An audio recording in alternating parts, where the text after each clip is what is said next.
Even though the wind may blow, troubles toss you to and fro. Nós estamos falando, começamos uma série no livro de João, e nós estamos vendo que a verdadeira, comunhão, mesmo que tem pessoas, ou que eu esteja em um ambiente com pessoas cantando, fazendo várias coisas religiosas, a verdadeira comunhão só existe na vida da pessoa que está firmada na palavra de Deus. João falou isso no capítulo 1, Os gnósticos tinham uma revelação e eles estavam rejeitando a revelação de Deus através de Jesus, mas João disse, olha, nós vimos, ouvimos e nós apalpamos, tocamos, Então assim, João tinha um testemunho verdadeiro e ele estava alertando aqueles irmãos para não seguir os conselhos daquela filosofia da época, mas sim se firmar na palavra de Deus, que é a nossa revelação. Vocês não precisam de mim, nem de qualquer outro homem para revelar nada de Deus para você. Nós temos a palavra e é suficiente para que possamos conhecer a revelação de Deus. Então a verdadeira comunhão só tem aquele que está firmado na palavra do Senhor. É o que João fala nessa carta, e nós já vimos algumas lições. Hoje nós vamos ver outra lição, é que se nós estamos nessa verdadeira comunhão, nós não podemos amar aquilo que Deus odeia. Eu sei que muitas vezes quando nós pensamos, Deus odeia, e claro, irmãos, nós sabemos que isso é uma luta diária, tá certo? Então assim, não se sinta mal, não, mas essas exortações da palavra de Deus são para a gente continuar, sabe, na luta, na batalha, porque a vida cristã realmente é uma luta diária, Nós queremos fazer aquilo que agrada a Deus, mas nós temos um inimigo, nós temos a nossa carne, que estão nessa luta contra a vontade de Deus. Então, essas exortações nos ajudam a isso.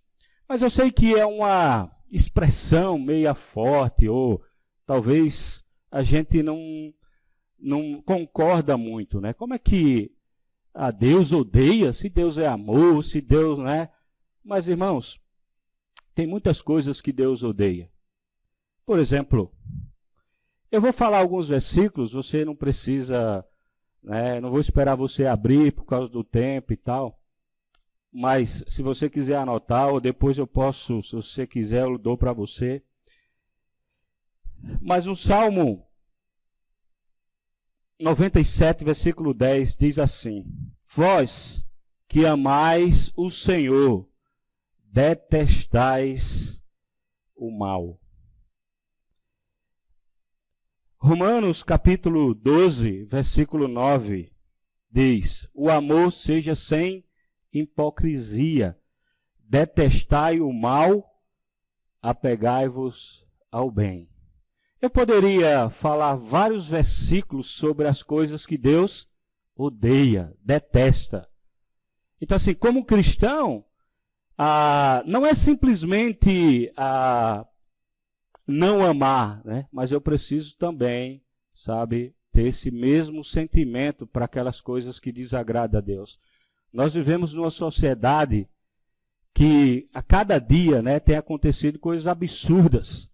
E eu não posso, como cristão, simplesmente olhar aquilo e concordar com aquilo. Eu tenho que concordar com aquilo que é a vontade de Deus. Um grupo de crianças, eles foram visitar o hospital. E depois de entrar em várias salas, uma das crianças, eles perceberam que aqueles médicos e enfermeiros, em todas as salas que eles entravam, ou quando eles viam uma pia, eles lavavam as mãos e colocavam gel, álcool, né? E uma criança disse: por que vocês fazem isso em todas as salas que vocês entram? E uma das enfermeiras respondeu para ela: porque nós amamos a saúde e detestamos, odiamos as bactérias. Por isso que nós lavamos as mãos. Foi a resposta daquela enfermeira. Então, é essa a ideia de não amar aquilo que Deus odeia. Porque se eu estou amando aquilo que Deus odeia, eu estou na contramão desse relacionamento, dessa comunhão com Deus.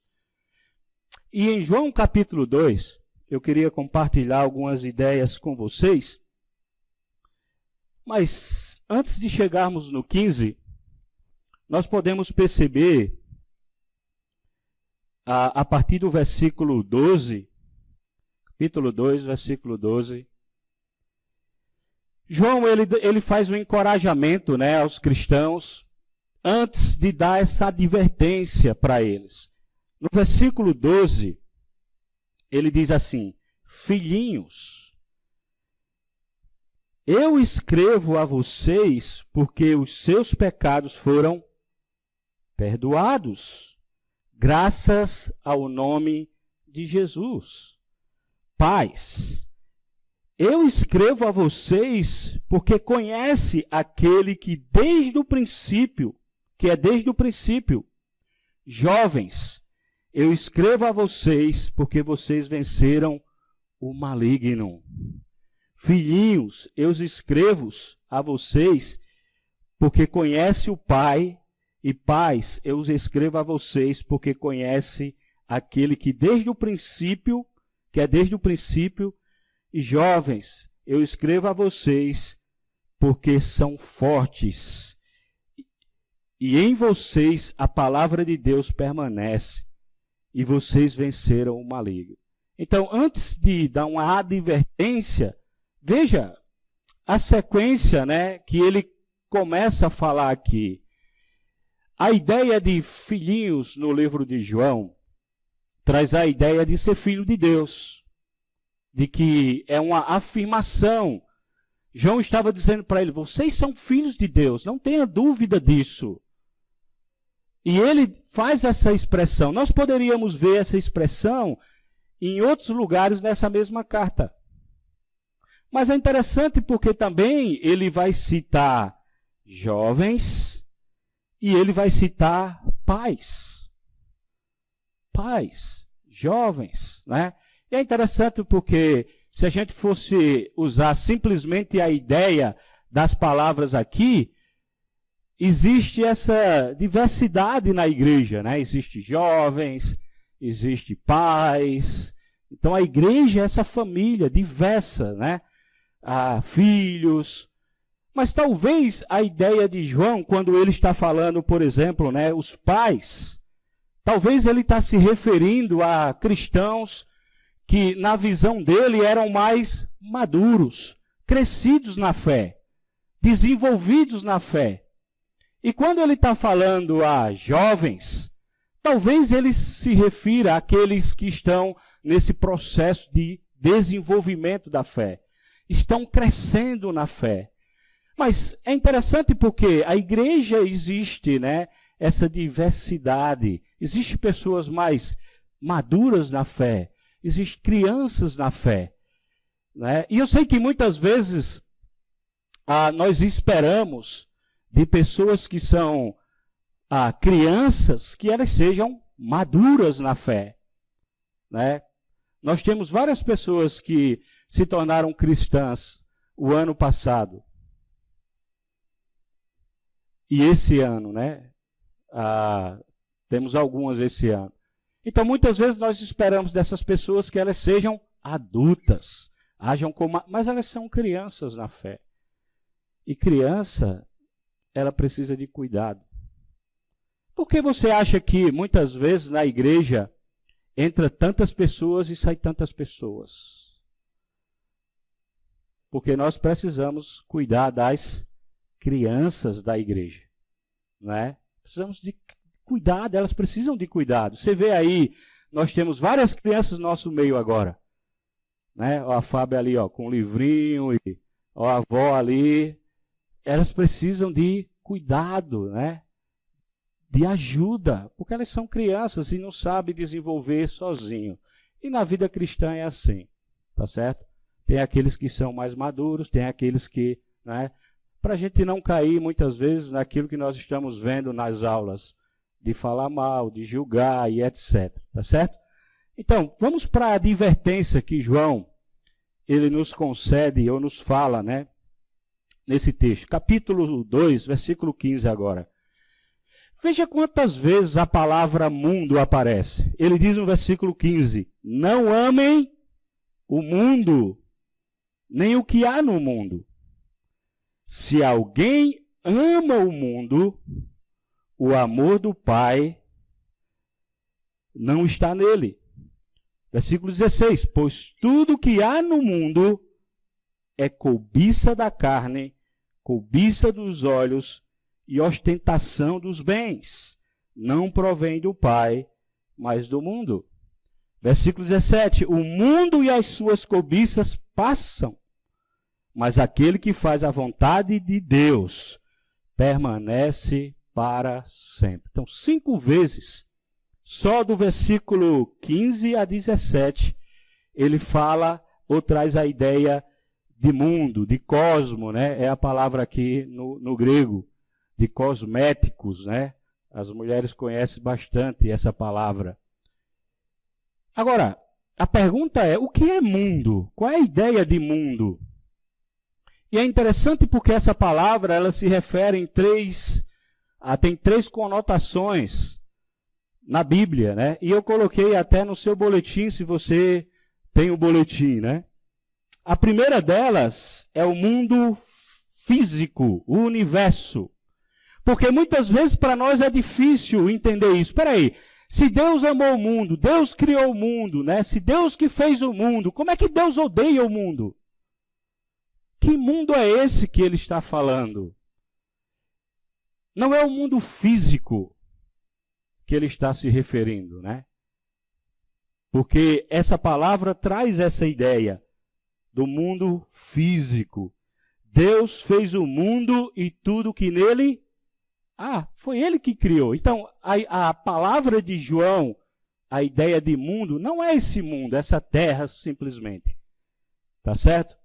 A segunda ideia é que o mundo, ou o mundo como a humanidade, por exemplo, João 3,16, porque Deus amou o mundo de tal maneira que deu o seu único filho. Opa, mundo aqui não é mais terra, mas são pessoas, para que todo aquele que nele crê não pereça, mas tenha a vida eterna. Então essa é a segunda ideia de mundo.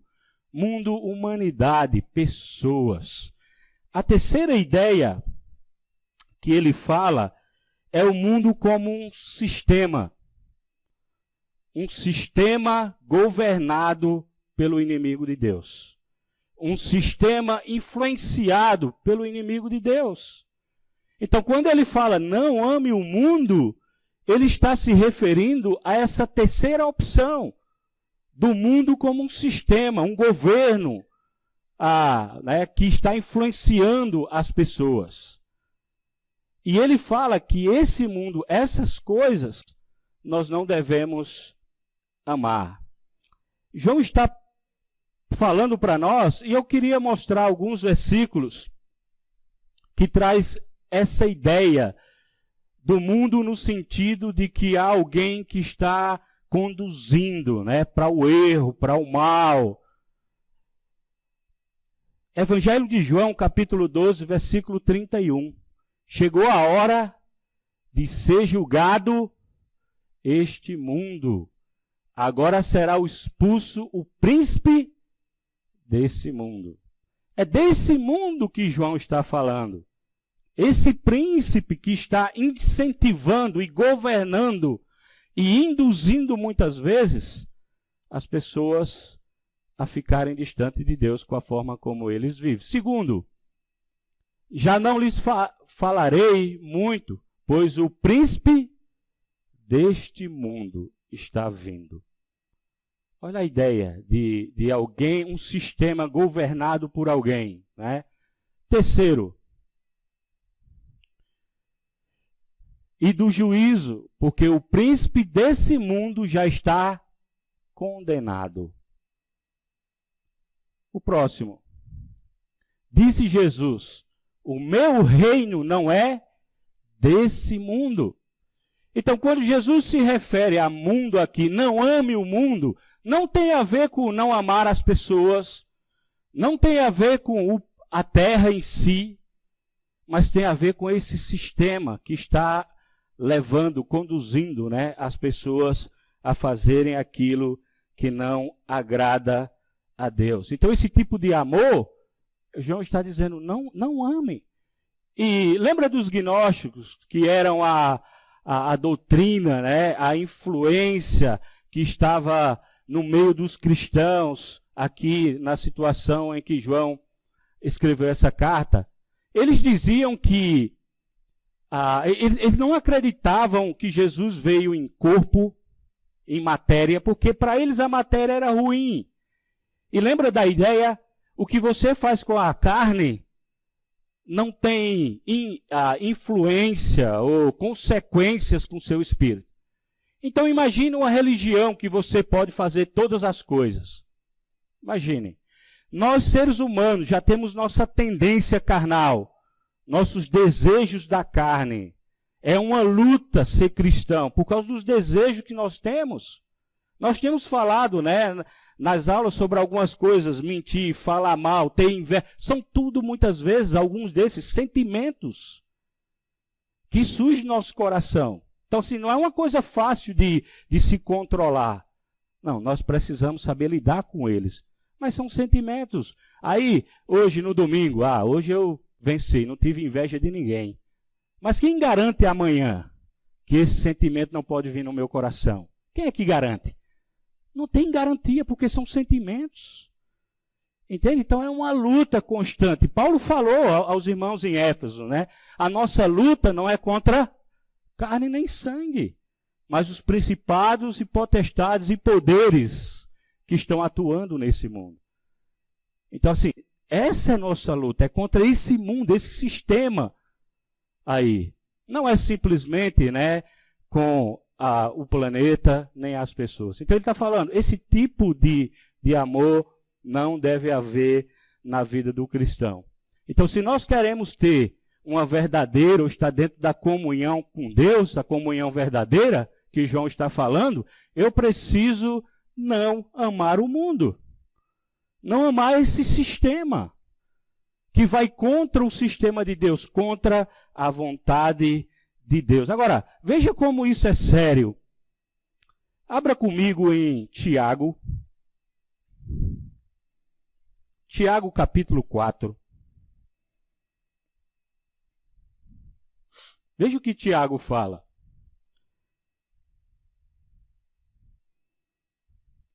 Tiago capítulo 4, versículo 4. A NVI diz assim: adúlteros, vocês não sabem que a amizade com o mundo é inimizade com Deus. Quem quer ser amigo do mundo faz-se inimigo de Deus. Olha a expressão forte, adúltero, traidor. Ou seja, quando eu amo o mundo, eu sou amigo do mundo, eu estou traindo Jesus. Porque eu estou trocando a comunhão dele com outra pessoa, ou com outro sistema, chamado mundo. Entende? Então, por isso que como cristãos, nós temos que fugir, ficar longe do mundo, desse sistema que vai contra aquilo que Deus ensina. Nós já vimos, nós somos filhos de Deus, João já falou. Temos a salvação através de Jesus. Mas eu preciso ficar longe desse sistema. Porque esse sistema, ele pode tirar o meu relacionamento com Deus. Ele vai me tirar dessa comunhão verdadeira. Como ele falou, né, no versículo de 1 João, capítulo 15. Não ame o mundo, nem as coisas que há no mundo. Se alguém ama o mundo, o amor do Pai não está nele. Olha aqui a advertência. Se alguém ama o mundo, ele está dizendo, essa pessoa não tem o amor do Pai na sua vida.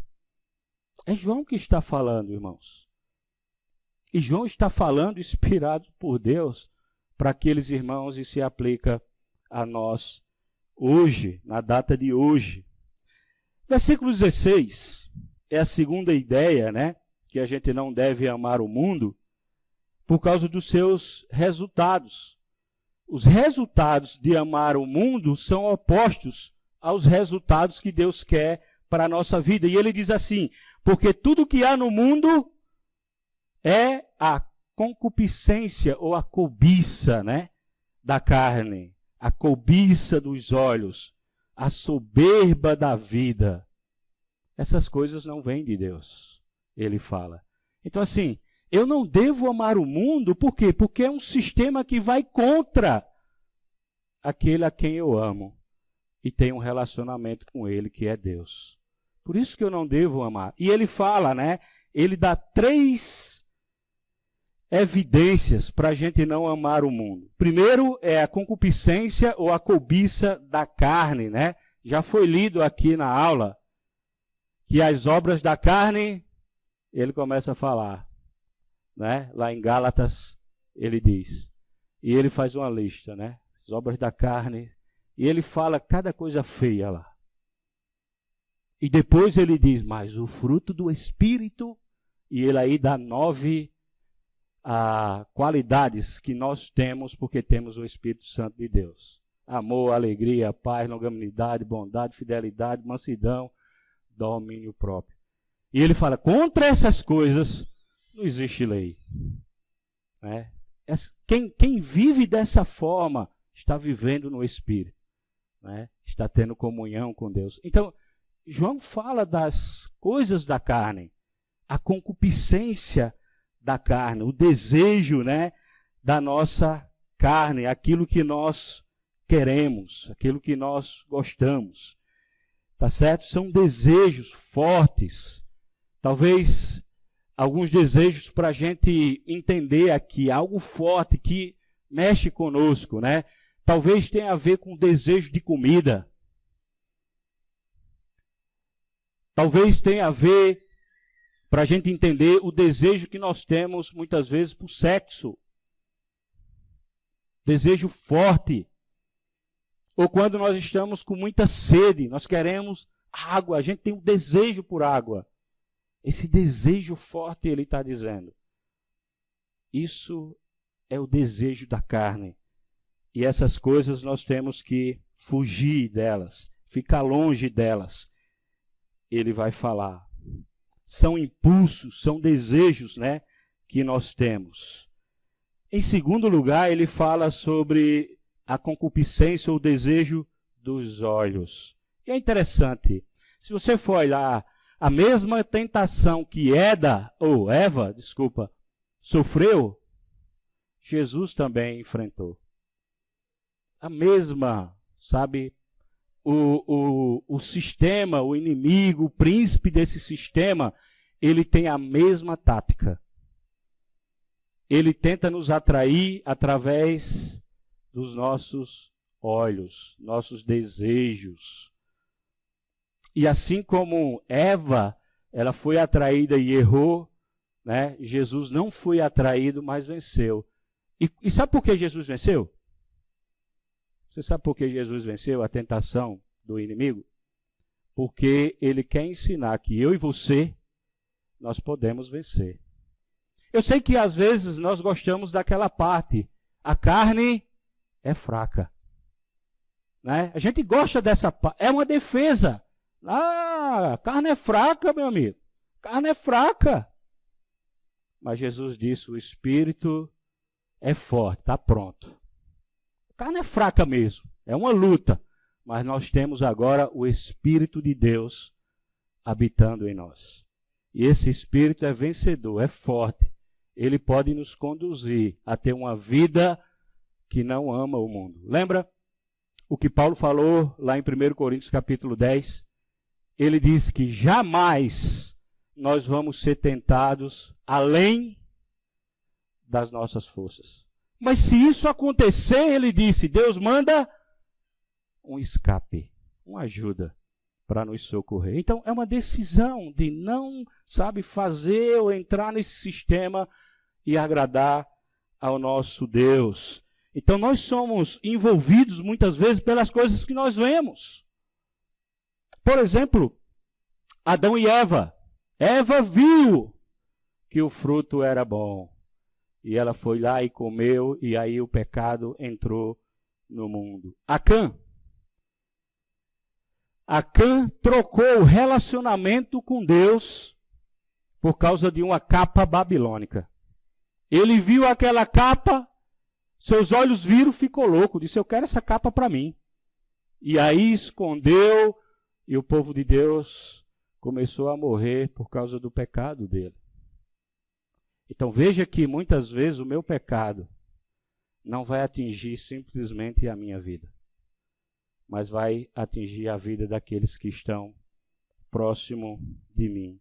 Davi estava lá de bobeira no palácio, quando ele viu uma bela mulher, do outro lado ele cobiçou aquela mulher. E aí, um desastre na sua vida e na vida da sua família. A concupiscência dos olhos. Ele viu, atraiu. É essa maneira que o nosso inimigo, esse sistema, atrai ou tenta atrair eu e você para desagradarmos a Deus. Os nossos olhos são as janelas daquilo que está dentro do nosso coração. Aquilo que entra pela essa janela, ou aquilo que através dessa janela a gente enxerga, ela vai influenciar a maneira como nós vivemos. Apocalipse capítulo 3.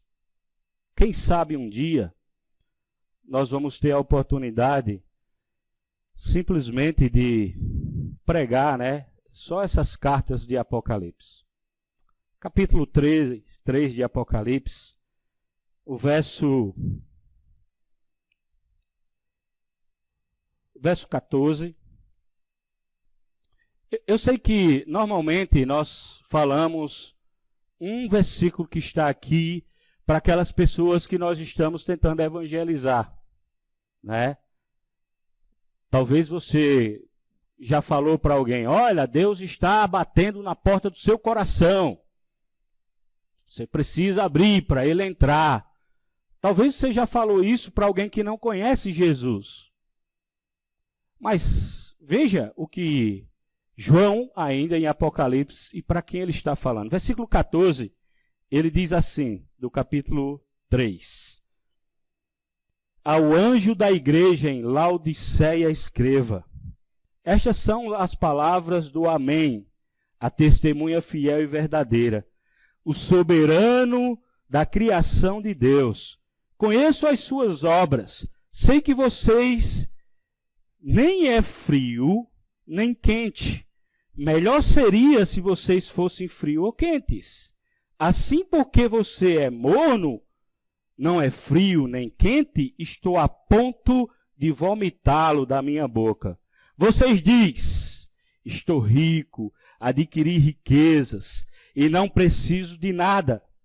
Não reconhece, porém, que é miserável, digno de compaixão, cego e que está nu.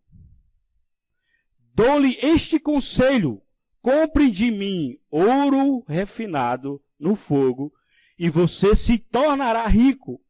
Compre roupas brancas e vista-se para cobrir a sua vergonha ou a sua nudez.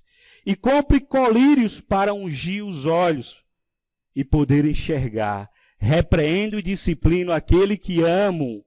Por isso, seja diligente e prepare-se.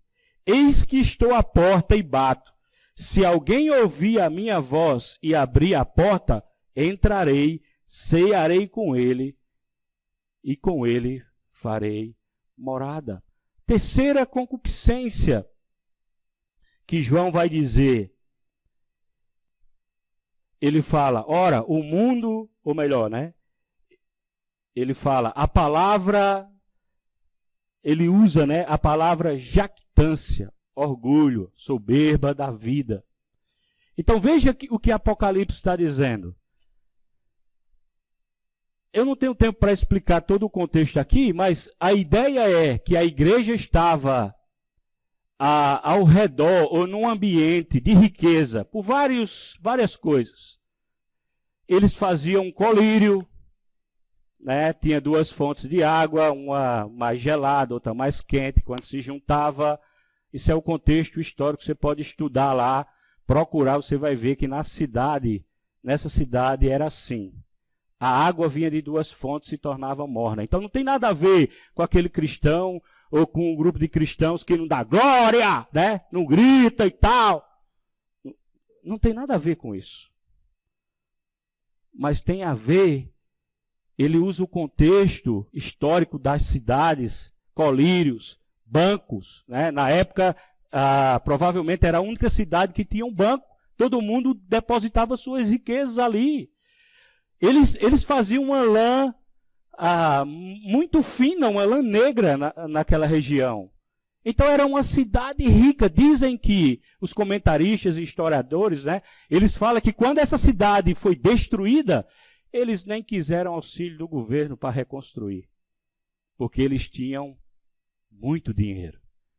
Então a igreja está num contexto de riqueza, que não precisa de nada.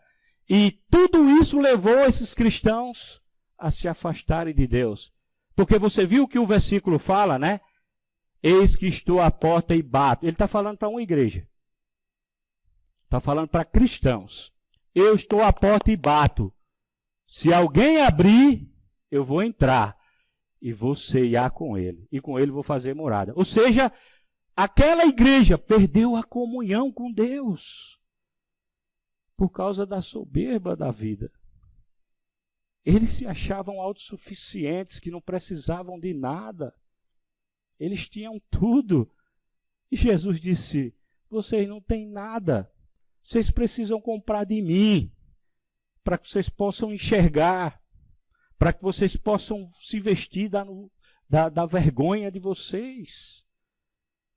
Porque aquela igreja perdeu a comunhão com Deus. Era uma igreja que estava envolvida na terceira concupiscência da carne. E para finalizar, João diz que o mundo vai passar. Tudo que o mundo oferece, irmãos, o mundo, esse sistema que eu falei, são prazeres que passam, transitórios, passageiros.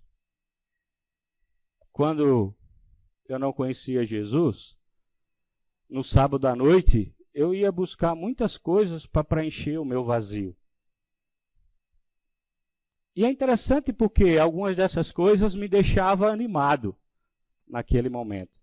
Mas no domingo de manhã eu estava vazio de novo, esperando o próximo final de semana para sentir de novo aquilo.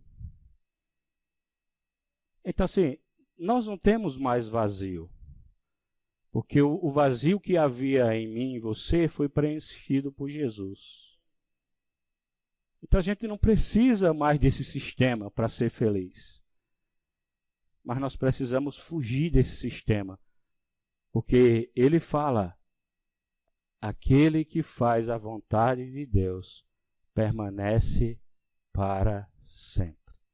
Então, se eu quero continuar na verdadeira comunhão, eu preciso não amar o mundo, me afastar do sistema do mundo e me aproximar de Deus. Que Deus nos abençoe.